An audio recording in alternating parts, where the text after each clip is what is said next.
हिंसा फैलाने की बात भी करता है, हिंदू राष्ट्र बनाने की बात करता है। बुलडोजर जस्टिस नाम से जजमेंट देते हैं जजेज हैं सुप्रीम कोर्ट के, उन पर भी हावी है। एग्जीक्यूटिव ऑफिसर है, आईएएस ऑफिसर, उन पर भी हावी है। और पॉलिटिशियंस तो बहुत पहले से ही उनके दरबार में हमेशा ही गिरे रहते थे, चढ़ रहा हमेशा ही थे। वो खुद चाहते हैं कि देश हिंदू राष्ट्र बन जाए और इनकी सहमति है। लोगों के अधिकार को दमन हो रहा है, उनको दमन की आवाज़ उठानी है और रोड से लेकर कोर्ट तक अपनी उठाते रहेंगे।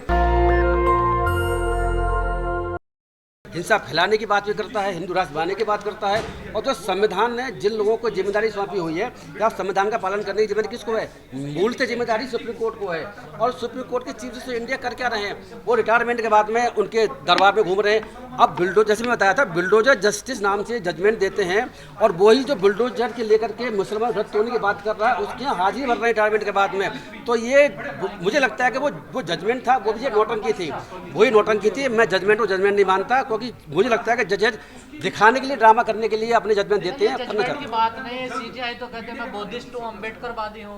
आप तो देखो क्या ना, बौद्धिस्ट अम्बेडकरवादी? देखो ऐसा है, बहुत सी बातें ऐसी है, मैं कहूँगा तो आप लोग विवाद करेंगे।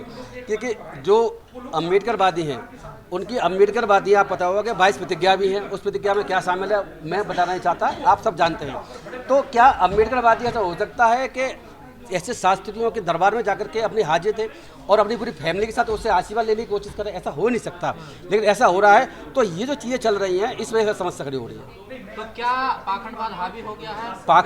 पाखंडवाद देखो, जो जजेज हैं सुप्रीम कोर्ट के, उन पर भी हावी है।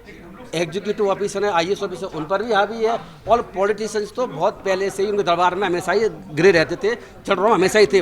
अब न्यायपालिका और कार्यपालिका भी मुझे देखने को मिल रहा है कि वो ऐसे बाबाओं की, आप मुझे बताओ कि जो नासिक में बाबा पकड़ा गया है, नासिक के बाबा दिखाओ कितने उसने शोषण कर रखा है महिलाओं का, उसमें 50,000 केस रजिस्टर हो चुके हैं। उसके यहाँ जो बाकी वुमेन कमीशन है महाराष्ट्र की, वुमेन कमीशन से पानी पिलाती है, अपना छाता लेकर के उसके साथ चलती है, ऐसे बाबा के साथ में। तो श्रद्धा थी, क्या कह रहे हैं? श्रद्धा थी उनमें, मुझे आस्था थी में। श्रद्धा थी, तो श्रद्धा के बाद में वो लोग कर क्या रहे हैं? बाबा श्रद्धा, जो उनके पास बेचारे गरीब लोग, ऐसे लोग जो बेचारे अपने आस्था के बलबूते जाते हैं, वो उनका शोषण करते हैं। आसाराम को भी देखिए आप, जेल बंद है। पर बीआर गवई साहब की क्या मजबूरी रही? जो धीरेन्द्र शास्त्री के खिलाफ थे, वो तो अचानक से कैसे चले गए? देखो, ये जो जजेज हैं, चीफ जस्टिस इंडिया रहे हैं, अचानक से नहीं गए होंगे, कोई जरूर प्लानिंग होगी। इसमें मैं 2 बात 3 बात नजर कोई बात हो सकती है। एक तो ये हो सकता है कि वो, एक तो मैं पहले भी कह चुका हूँ कि वो नकली फर्जी अम्बेडकरवादी और बुद्धिस्ट हैं। दूसरी बात बता दूँ, क्या हो सकता आपके साथ उनके पिताजी उताजी रहे हैं, देखे? ऐसे रहने से फर्क नहीं पड़ता, उनके पिताजी रहे होंगे, मान ली मैंने आपकी बात, लेकिन उनका बेटा क्या कर रहा है, हमें वही देखने वाली बात है।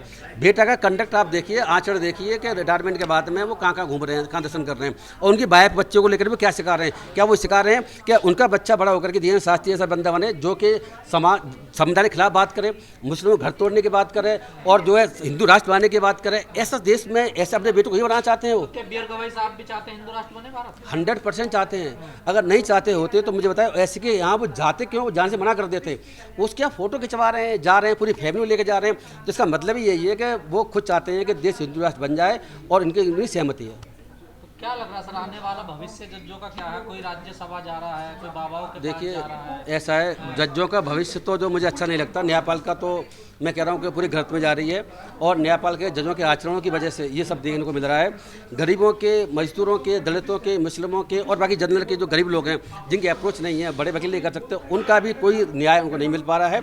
मैं आपको बता दूं कि जर्मनी में पहले क्या हुआ था, जब जर्मनी में जब हिटलर थे, तो हिटलर के समय में बाद में न्यूरेमबर्ग एक ट्रायल चला था, जिसमें यह था कि जजों को भी वहाँ पर घसीटा गया था, बाद में उनके खिलाफ केस रजिस्टर किए गए थे। ऐसा ना हो कि फ्यूचर में चल के वो जजेज कुछ ऐसे काम करते हैं, कुछ जजेज जिसकी वजह से संवैधानिक मर्यादाओं का उल्लंघन होता है। हो सकता है कि आगे इस स्थिति बन जाए कि न्यूरेमबर्ग ट्रायल जैसी कोई स्थिति देश में पैदा हो जाए। जिस व्यवस्था ने उनको जूता मारा, उसी व्यवस्था में शामिल हो गए। ये तो आप गवई साहब से इंटरव्यू लें तो बेहतर होगा कि आखिर ऐसा क्यों किया, ऐसी व्यवस्था में शामिल क्यों हो रहे हैं। देखिए, बात सिंपल सी है कि संविधान को बचाने की सबसे बड़ी जिम्मेदारी जिस व्यक्ति के पास रही है, चीफ जस्टिस इंडिया होने के नाते, वो बंदा कहाँ घूम रहा है। तो आप समझिए कि जो जज बनकर उन्होंने जो काम किए हैं, उन कामों पर प्रश्न चिन्ह लग जाता है।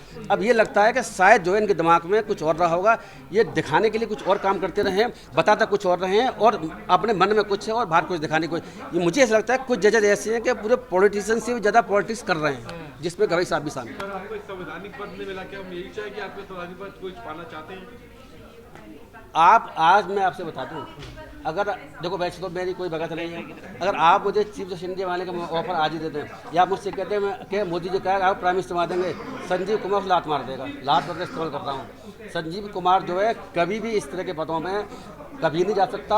संजीव कुमार को इतना करना है, ईमानदारी के साथ में लोगों के अधिकार को दमन हो रहा है, उनको दमन की आवाज़ उठानी है और रोड्स के लिए कोर्ट तक अपनी उठाते रहेंगे।